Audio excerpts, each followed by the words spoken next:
On the computer at home, I started hearing voices like soft murmuring. I'm finally hearing voices, I thought, quietly terrified. But after a few times, I realized the sound was coming from the computer itself.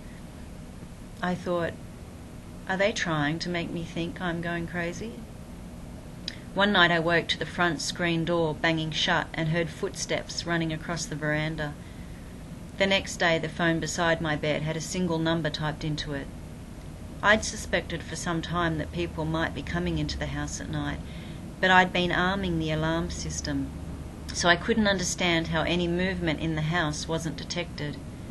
I remembered then that it was about that time, when this all started happening, that a man had shown up at the door of my parents' house selling alarm systems at such a good price we'd had it installed. Detectors placed throughout the house. I unplugged all electronic and battery-powered equipment in my room. I also started pushing my desk against the door of my bedroom each night before I slept. A few nights later I woke to a loud thud, as if the door had been opened ajar and hit against my desk. I lay there paralysed, heart pounding, waiting to see what would happen next.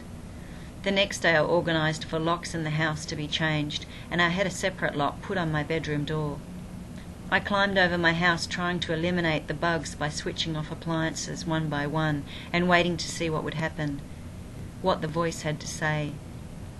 A day or so after switching off the video player, I was listening to the radio in the car when a man came on the radio saying, "We were just trying to give your show a little publicity. Why'd you turn it off?"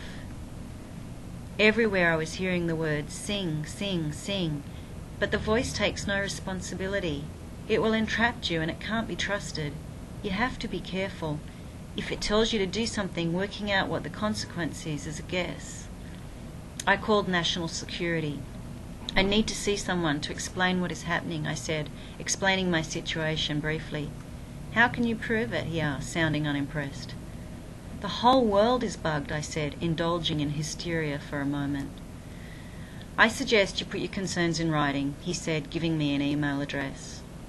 I also asked for a fax number. But how would I capture coincidence? How could I prove something nuanced or implied?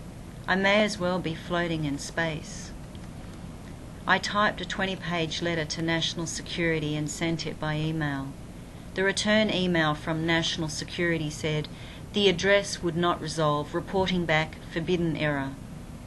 I sent it by fax and called again. "Yes, we'll look at it and get back to you," said the lady on the phone.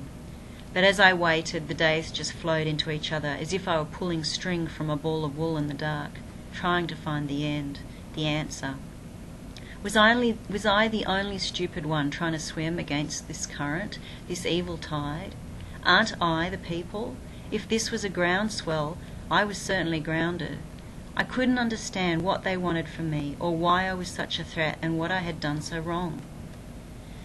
I revised my story and sent emails to every major news journalist and ministers of government. Most of the emails bounced back, so I wrote letters to other people too who I thought might help. Of those letters, I only received one response, a request that I seek medical attention. Driving back from the shops that day,